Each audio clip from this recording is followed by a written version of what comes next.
अंदाजे से grant road पर बोनी जादव के फ्लैट में वाकया हुआ था।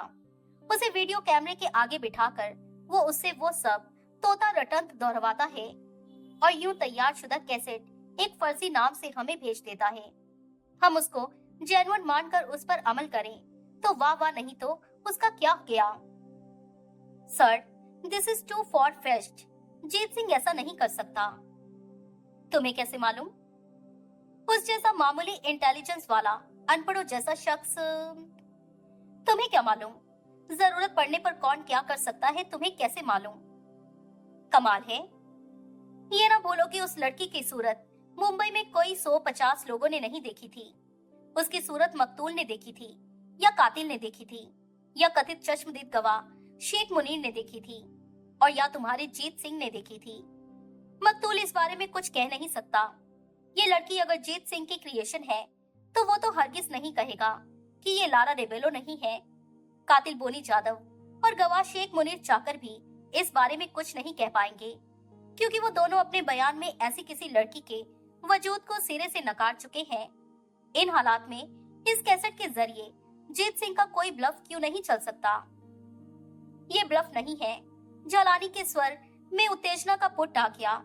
इसलिए नहीं है क्योंकि जीत सिंह ऐसा शख्स नहीं है। इसके बयान में ऐसी बातें भी तो है जिसका तसव्वुर जीत सिंह नहीं कर सकता। इसकी एक एक बात कहती है कि ये वही गोवानी लड़की लारा रेबेलो है जो हमें कहती है। अजीत दत्त पुरइसरार लहजे से बोला। हमें कहती है, लेकिन स्टोरी पेपर में छपने के बाद अगर ये सवाल उठा तो ये बात हम साबित कैसे कर पाएंगे? अगर ये दावा किया गया कि ये लड़की नकली है या इसका बयान फर्जी है तो इस बात को हम कैसे झुटलाएंगे? सर, वो चीफ एडिटर की तरफ घूमा। गौर कीजिए हमारी स्टोरी कितने लोगों को भड़काएगी। सब इंस्पेक्टर गोखले को, जो कि बतौर इन्वेस्टिगेटिंग ऑफिसर मौकाए वारदात पर पहुंचा था, इंस्पेक्टर गोविलकर को, जो कि तमाम खुराफात का स्क्रिप्ट राइटर है, डॉक्टर किशोर पारेख को, जिसने की फैब्रिकेटेड पोस्टमार्टम रिपोर्ट जारी की, पुलिस के पढ़ाया तोते शेख मुनीर को, बड़ा बटाटा नाम के मवाली को, जो कि नेता लोगों का ट्रबल शूटर बताया जाता है, नेता लोगों को यानी कि एमपी मधुकर राव साबले और लीडर छगन जाधव को, और खुद स्टोरी के चीफ विलेन बोनी जादव को। कल एक्सप्रेस में छपी हमारी स्टोरी पढ़ते ही इतने लोग दावा कर रहे होंगे कि हमारा अखबार सेंसेशन सीकर है और हमने सनसनी फैलाने के लिए मसालेदार कहानी छापी है।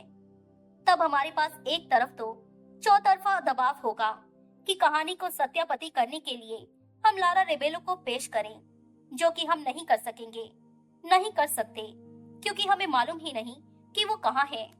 और दूसरी तरफ तमाम दुश्मन एकजुट होकर लारा रेबेलो को तलाश करके उसका वजूद मिटा देने की जुगत में लग जाएंगे। कहने का मतलब ये है कि सर, लारा रेबेलो के सामने आए बिना हम उसके इस कैसेट में दर्ज बयान की सत्यता को स्थापित नहीं कर सकते। मैं समझ रहा हूँ तुम्हारे कहने का मतलब, चीफ एडिटर दृढ़ता से बोला, लेकिन ये कहानी एक्सप्रेस के कल के इशू में फिर भी छपेगी। जी, इसलिए छपेगी क्योंकि हम अखबार छापते हैं, हिस्ट्री नहीं छापते। खबर ताजा होती है तो खबर होती है और अखबार में छापने के काबिल होती है। वो पुरानी हो जाती है तो हिस्ट्री बच जाती है और अखबार के किसी काम की नहीं रहती। अखबार ने रोजाना छपना होता है, इसलिए हर खबर को वेरीफाई करके छापना नामुमकिन होता है, ना हो सकता है। हर खबर को अखबार वेरीफाई करने बैठ जाए और उसके चौकस निकलने पर ही उसे छापने की जिद करे तो रोजाना छपने वाला अखबार हफ्ते में ना छपे, महीने में ना छपे। हम जाती तौर पर जानते हैं कि यूं या गुमनाम टेलीफोन कॉल या फैक्स या ईमेल या चिट्ठी के जरिए अखबार को मिलने वाली खबरें अमूमन सच निकलती हैं। कोई खबर झूठी निकलती है तो उसका रिस्क लेना हमारे लिए जरूरी है, क्योंकि ये एक ऑक्यूपेशनल हैजर्ड है। अड़ंगा किस धंधे में नहीं होता, ये अड़ंगा अखबार के धंधे का है, जिसे झेलना हमारी नियति है, जिसे अगर हमने निष्ठावान ढंग से अखबार छापना है तो हम नहीं टाल सकते, या फिर टाल सकते हैं। दोनों मातहतों ने संजीदगी से इनकार में सिर हिलाया। चीफ एडिटर ने अपना आखिरी फैसला सुनाया। Come hell or high water, we do this story. We do sir, Ajit Dutt बोला। Jalani will do the story. Yes sir. Story तुम्हारी बाय लाइन के साथ छपेगी। मुझे फक्र होगा। तुम्हारा वो मवाली जिसने तुम्हें मौत की धमकी दी, स्टोरी के साथ तुम्हारा नाम जुड़ा देखकर भड़केगा। भड़क कर कोई कह ढाने की कोशिश तो उसका पहला और स्वाभाविक निशान तुम होगे। Now I don't care sir. Are you sure? Yes sir, क्योंकि यही मेरा प्रायश्चित है और मेरे दामन पर लगे बुजदली के बदनुमा दाग को मेरा प्रायश्चित ही धो सकता है। Good, I am glad. So you will do your job well. Yes sir. Go ahead, I wish you all the best. Thank you sir. Police commissioner के ऑफिस में पहुंच वीडियो कैसेट हेडक्वार्टर के गेट पर ही बने reception office में receive किया गया और उसे आगे कमिश्नर के ऑफिस में भिजवा दिया गया। कमिश्नर के प्राइवेट सेक्रेटरी नायक ने, जो कि 3 सितारों वाला इंस्पेक्टर था, वो पैकेट खोला और उसमें से वीडियो कैसेट बरामद किया। उसने कुछ देर वीडियो कैसेट को उल्टा पलटा, पैकिंग का दोबारा मुआयना किया और फिर रिसीवर उठाकर हौले से कमिश्नर के टेलीफोन का बजर दबाया। लेकिन कमिश्नर जुआरी ने तभी अपने कक्ष से बाहर कदम रखा।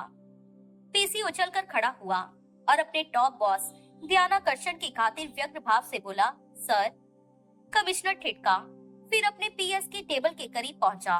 यस, वो बोला। सर, ये वीडियो कैसेट कोरियर से आपके नाम आया है। पीएस अदब से बोला। किसने भेजा है? भेजने वाले की जगह किसी जॉन स्मिथ का नाम और पोंडा का पता दर्ज है। साथ में कोई कवरिंग लेटर है क्या? No sir. कैसेट पर उसके कंटेंट के इशारे के तौर पर कुछ दर्ज है क्या? No sir. I am in a hurry right now. Cassette मेरी मेज पर रख दो, कल देखेंगे क्या है इसमें। Right sir. कमिश्नर तत्काल आगे बढ़ गया। मराठा मंच की विरोधी पार्टी के सुप्रीमो के तौर पर एडवर्डो ने जिस नेता को चुना था और उसे कोरियर से वीडियो कैसेट भेजा था, उसका नाम बाबूराव शिंदे था। एडवर्डो ने डायरेक्टरी में तलाश करके कैसेट के पैकेट पर उसका जो पता लिखा था, वो नहीं जानता था कि उस पते को वो कब का छोड़ चुका था। कोरियर कंपनी का आदमी जब डिलीवरी के लिए वहां पहुंचा, तो आवास के मौजूदा ऑक्यूपेंट से उसे यही अपेक्षित जवाब मिला कि वहां कोई बाबूराव शिंदे नहीं रहता था और ना ही उसे उसके वर्तमान पते की कोई जानकारी थी।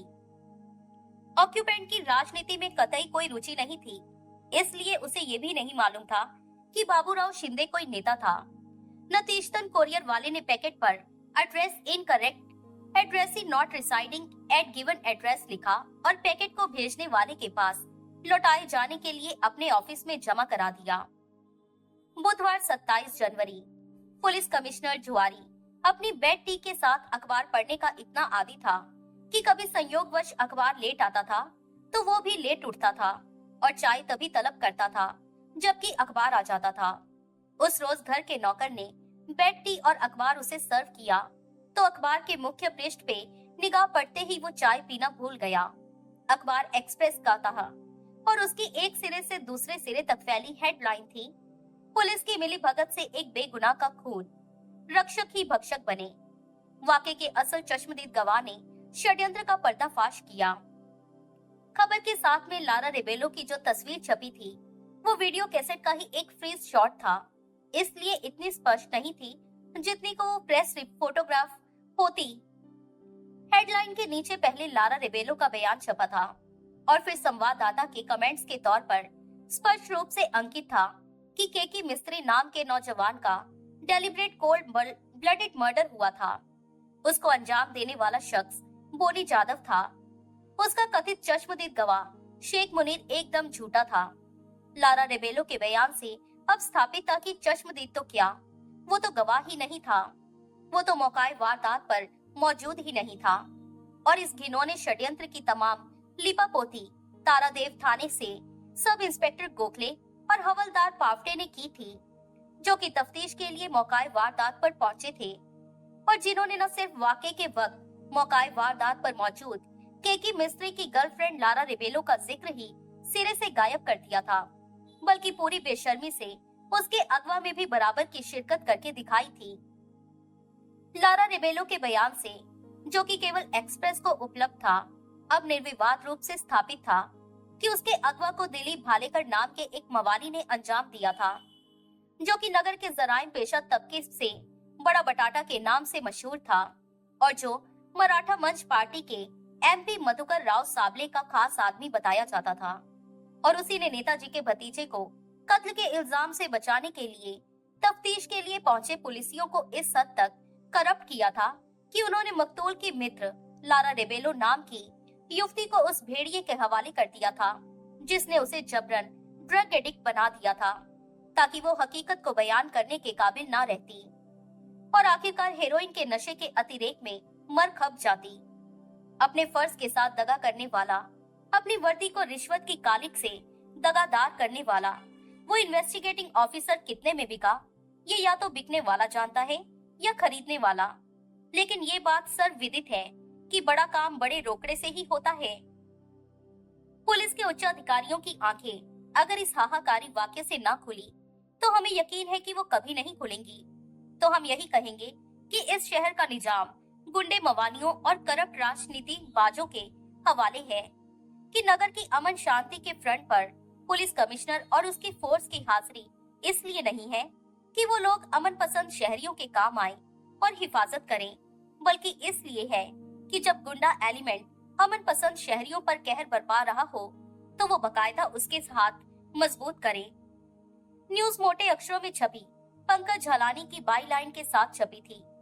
कश्मीर कमिश्नर ने अखबार एक और फेंका और वॉल क्लॉक पर निगाह डाली। 7 बजने को थे।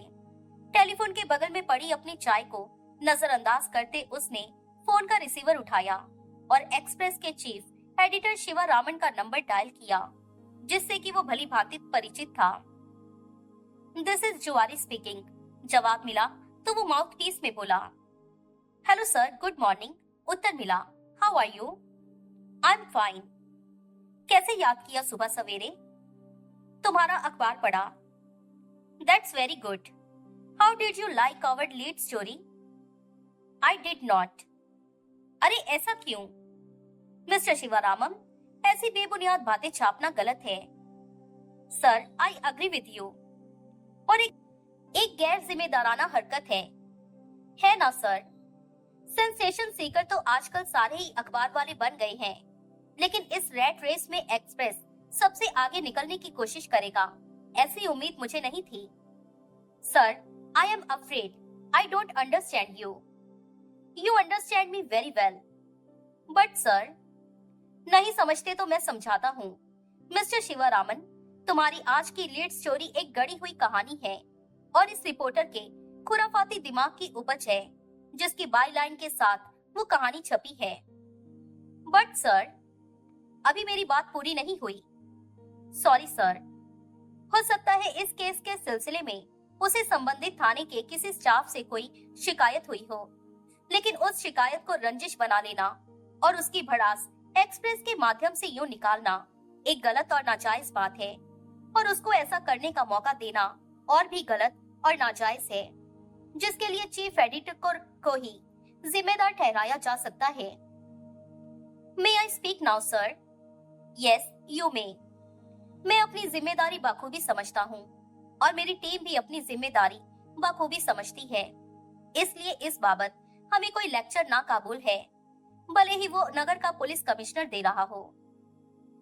क्या तुम ये कहना चाहते हो कि वो गढ़ी हुई कहानी नहीं है? नहीं है सर। क्या वो झूठ का पुलंदा नहीं है? नहीं है। वो हमारे पुलिस ऑफिसर पर बेजा इल्जाम नहीं है? नहीं है। वो पुलिस की छवि बिगाड़ने की नाजायज कोशिश नहीं है क्या?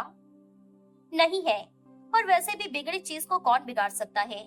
आज की पुलिस का रिश्वतखोर और करप्ट किरदार क्या किसी से छुपा है जो उसे और उजागर करने की जरूरत होगी? Mister Sivaraman, that's not my point. May be that's not, but that's my point sir. 5 उंगलियां बराबर नहीं होती शिवरामन। कबूल है सर, लेकिन ये कहकर क्या आप भी कबूल कर रहे हैं कि आपका तारदेव थाना दिलीप भालेकर उर्फ बड़ा बटाटा नाम के एक मवाली की जेब में है? मैं ऐसा कुछ कबूल नहीं कर रहा और मुझे जुबान देने की कोशिश मत करो। आई एम सॉरी सर, मैंने महज एक मुहावरा इस्तेमाल किया था। I understand now sir. मेरा पॉइंट ये है कि अगर तुम्हारी आज की लीड स्टोरी फर्जी और गढ़ी हुई नहीं है, तो उसकी हकीकत साबित करने का जरिया क्या तुम्हारे पास है? जरिया आपको नहीं बताया जा सकता sir. What? We don't reveal our source of the story. तुम भूल रहे हो कि ये सवाल तुमसे पुलिस कमिश्नर कर रहा है। होम मिनिस्टर भी करेगा तो जवाब यही होगा। चीफ मिनिस्टर या गवर्नर भी करेगा तो जवाब यही होगा। Mister Shivaraman, you have to substantiate your story. जब कोई अखबार कोई कंट्रोवर्शियल, कोई विवादास्पद और भड़काऊ आइटम छापता है, तो उसको साबित करके दिखाना उसका फर्ज ही नहीं, उसकी मॉरल और लीगल ड्यूटी होता है। हम अपना फर्ज समझते हैं सर, हम अपनी ड्यूटी समझते हैं। तो साबित करके दिखाओ। दिखाएंगे। कब? जब उसको चैलेंज किया जाएगा।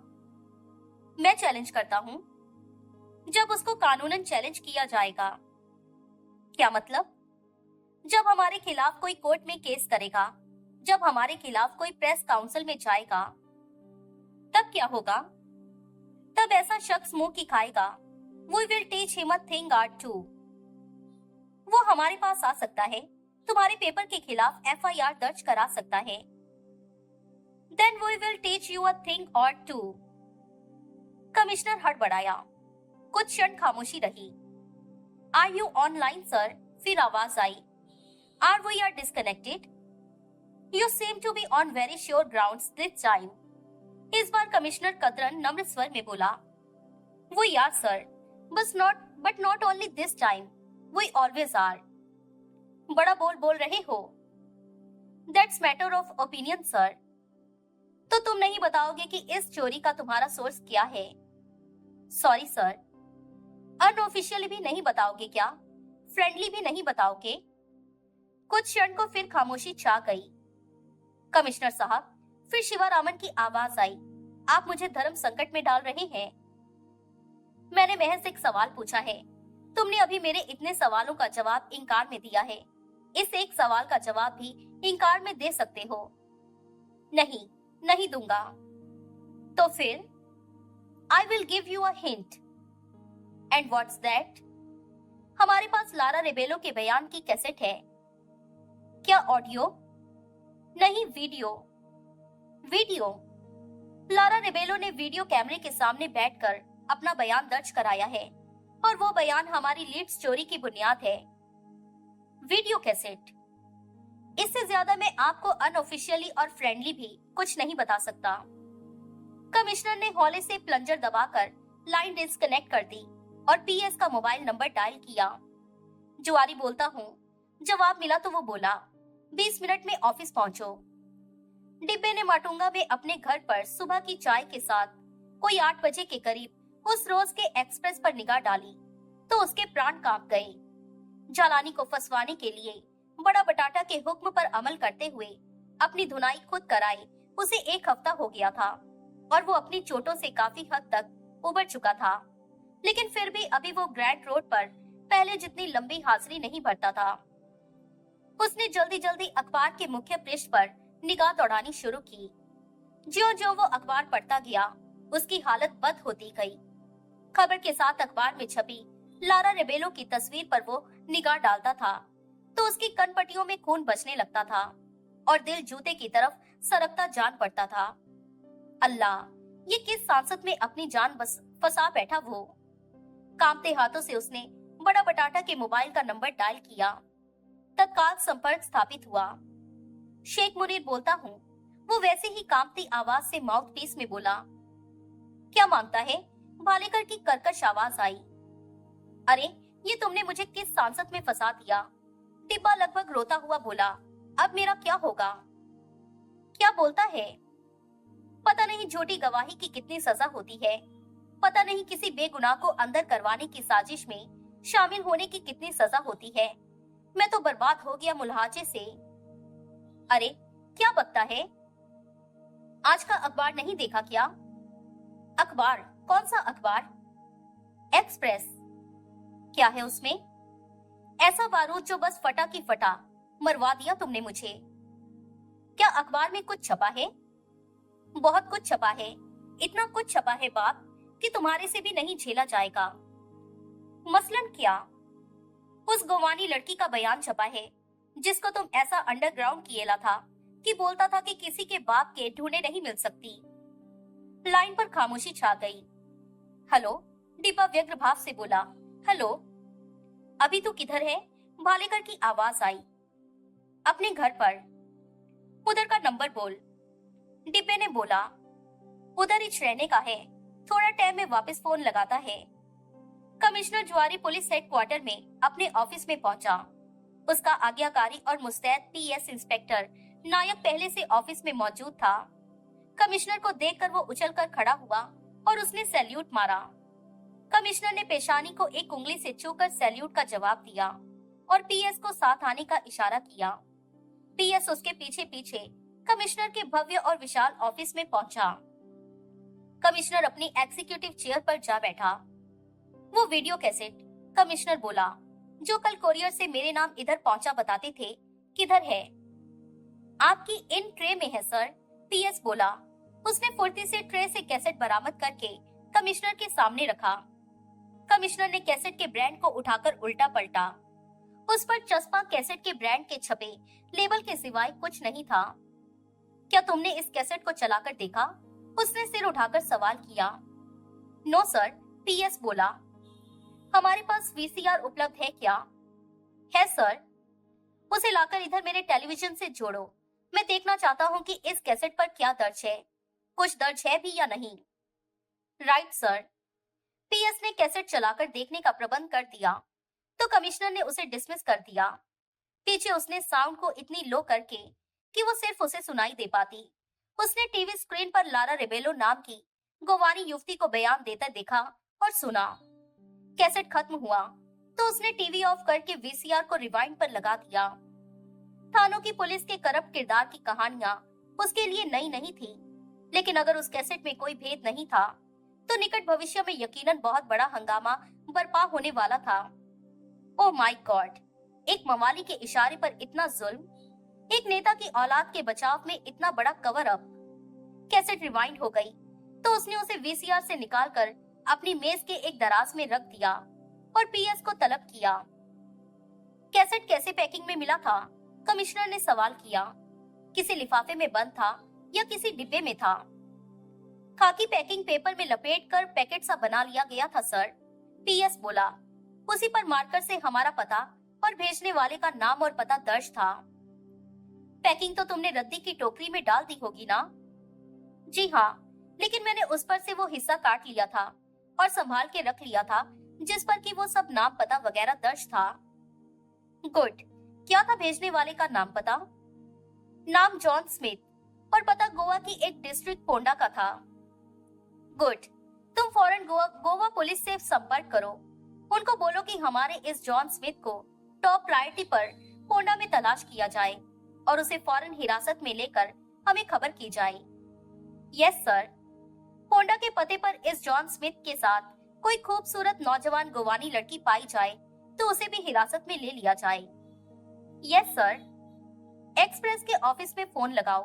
उनको बोलो कि पंकज झालानी नाम के जिस रिपोर्टर की बाई लाइन के साथ उन्होंने अपनी आज की लीड स्टोरी छापी है, मैं उससे फौरन मिलना चाहता हूँ। कोई हुज्जत हो तो चीफ एडिटर शिवा रामन से बात करना, वो भी हुज्जत करे तो उसकी मेरे से बात कराना।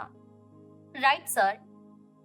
और जॉइंट कमिश्नर गोलछा को और जिस डिस्ट्रिक्ट में तारदेव थाना आता है उसके डीसीपी को यहाँ तलब करो। Yes sir. On war footing. Yes sir. Step on it yourself. PS बगले की तरह वहां से रुखसत हुआ। हिला ने दादर रोड के अपने अस्थायी आवास के बेडरूम में एक्सप्रेस की खबर पड़ी तो उसके चेहरे पर परम संतुष्टि के भाव आए। गुड। अब देखना था उस टाइट कॉर्नर से कैसे निकलकर दिखाता था नेताजी और क्या जुगत करती थी उसकी कटलरी। और अभी तो एक्सप्रेस के केकी पर कहर ढाने वालों के लिए तैयार किए ताबूत में ठोकने के लिए एक बड़ी और मजबूत कील उसके पास भी थी, जो कि नेताजी और उसके जल्लाद भालेकर के वार्तालाप की रिकॉर्डिंग की सूरत में थी, जो कि उसने परसों इतवार रात को 1 बजे खुद की थी और जिससे साफ जाहिर होता था कि भालेकर ने केकी शनिवार 17 जनवरी की रात की संगिनी गोवानी लड़की लारा रेबेलो को गोवा में कहीं जबरन गिरफ्तार करके रखा हुआ था। लेकिन किसी करिश्माई तरीके से Jeet Singh of all the people उसने मंत्रमुग्ध भाव से सोचा जिसे निकाल ले गया था। और अब वो लड़की मुंह खोलती तो बकौल नेताजी सब जेल में होते।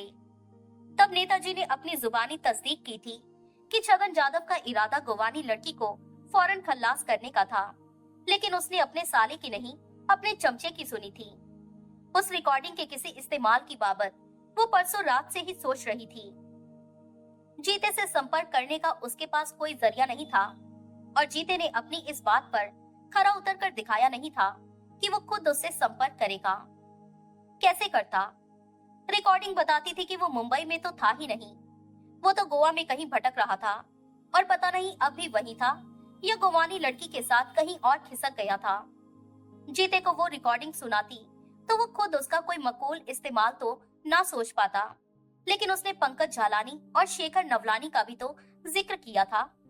पंकज झालानी जो कि प्रेस रिपोर्टर था और केकी के कत्ल की साजिश का पर्दाफाश करने में लगा था, और शेखर नवलानी जो कि प्राइवेट डिटेक्टिव था और गोवानी लड़की की तलाश की जी तोड़ कोशिश कर रहा था। लेकिन बकौल जीत सिंह दोनों को ऐसा फिट किया गया था कि उन्हें कुछ करने के काबिल नहीं छोड़ा था। झालानी हवालात में बंद था और नवलानी एक नर्सिंग होम में मृत प्राय पड़ा था, लेकिन उस रोज का एक्सप्रेस सिद्ध करता था कि झालानी आजाद था, क्योंकि उसी की बायलाइन के साथ एक्सप्रेस ने वो विस्फोटक लीड स्टोरी छापी थी। उसने झालानी से संपर्क करने का फैसला किया।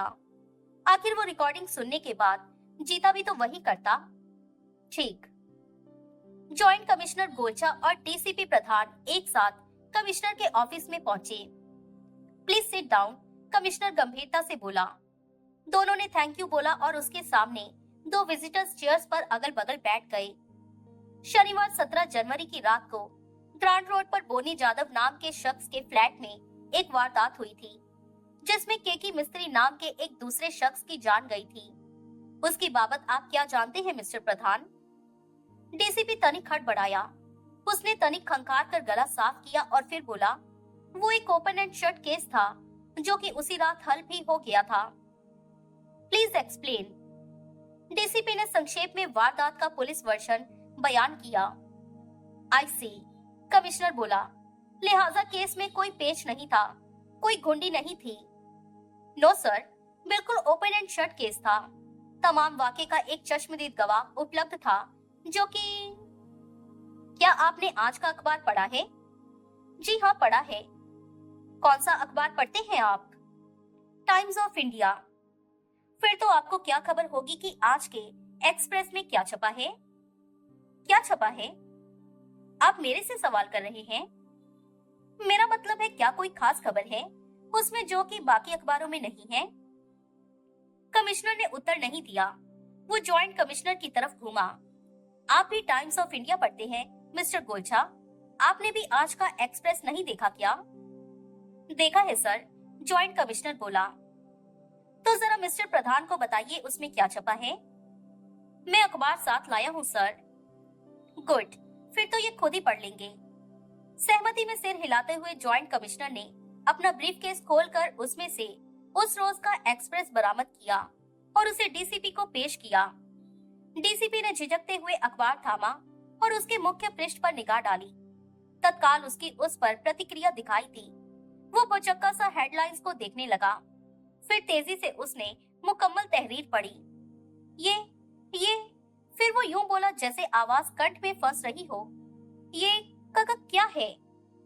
Don't ask me, you tell me, commissioner सख्ती से बोला। ये आपके डिस्ट्रिक्ट के एक थाने का केस है, आप बताइए ये क्या है? लेकिन सर, जो कुछ इसमें छपा है वो सच नहीं है, वो सच नहीं हो सकता।